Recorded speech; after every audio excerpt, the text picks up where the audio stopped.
Hi everyone, today we are making puttu, which is a traditional recipe using rice flour. This is a healthy steamed dish that is popular for breakfast. In this video, we will see the full steps for making the rice flour puttu that is fragrant and very tasty. I will also share a secret ingredient for making the puttu very fragrant and more nutritious. So stay to the end to see the full steps of making healthy, nutritious puttu.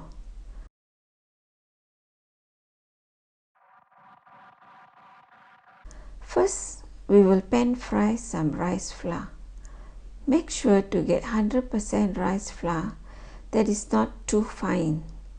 You can use any brands available in the market or grind your own rice flour. Roast the rice flour for about 10 minutes on low heat.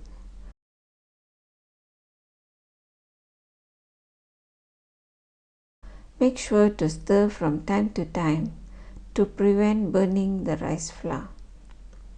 The rice flour will become fragrant once it's roasted. Now we will allow the rice flour to cool down. This can be done ahead of time. The rice flour can be kept in airtight containers for up to 2 months. Now we will pan fry some urad dal or ulundu. Take about half cup of urad dal and roast it for about 5 minutes on low heat until it becomes fragrant. Set this aside to cool down. Once the urad dal has cooled down, we can grind it in a dry grinder until we get fine urad dal flour. Allow the flour to cool down and then keep it in an airtight container for future use. This is the secret ingredient that we will add to the puttu to make it super fragrant. At the same time, it adds proteins to puttu, making it more nutritious. Now let's make the puttu. We will use 2 cups roasted rice flour and 1/4 cup roasted urad dal flour. Sieve the flours together. To this mixture, add 1 teaspoon of salt. Mix the dry ingredients with a fork.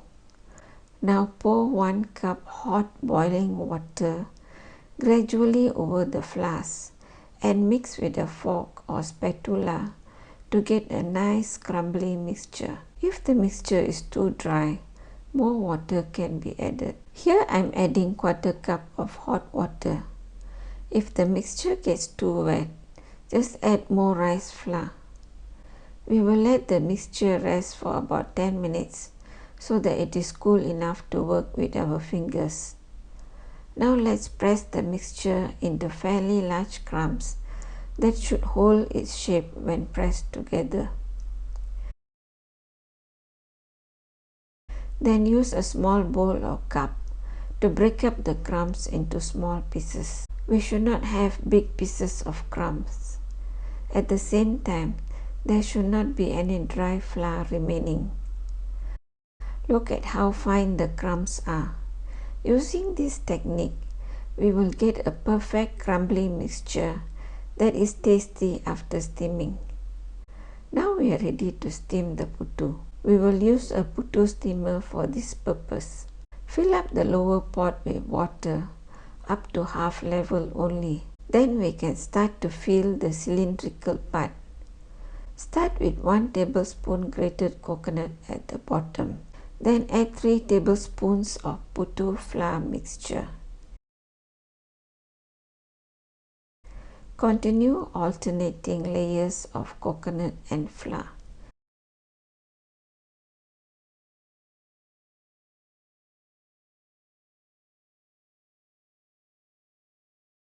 When it's almost full, top off with a layer of coconut.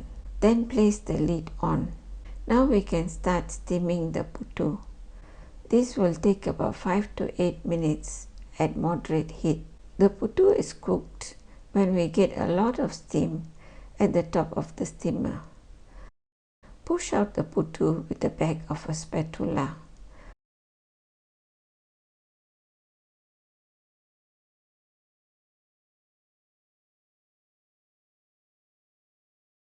Serve the puttu when it is steaming hot. We can keep the puttu in an insulated food container like this so that the puttu will keep hot until we are ready to serve it.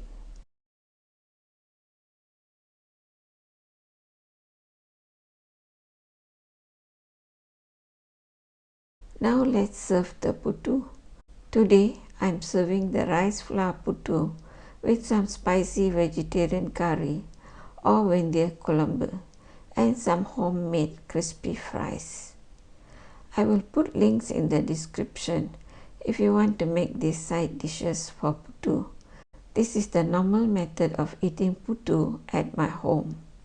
It is very delicious and the fragrance of the puttu is really irresistible. You can also try this method of adding urid dal flour to make your homemade puttu more fragrant and nutritious.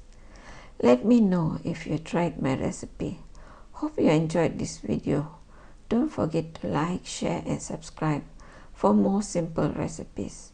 Until then, happy cooking!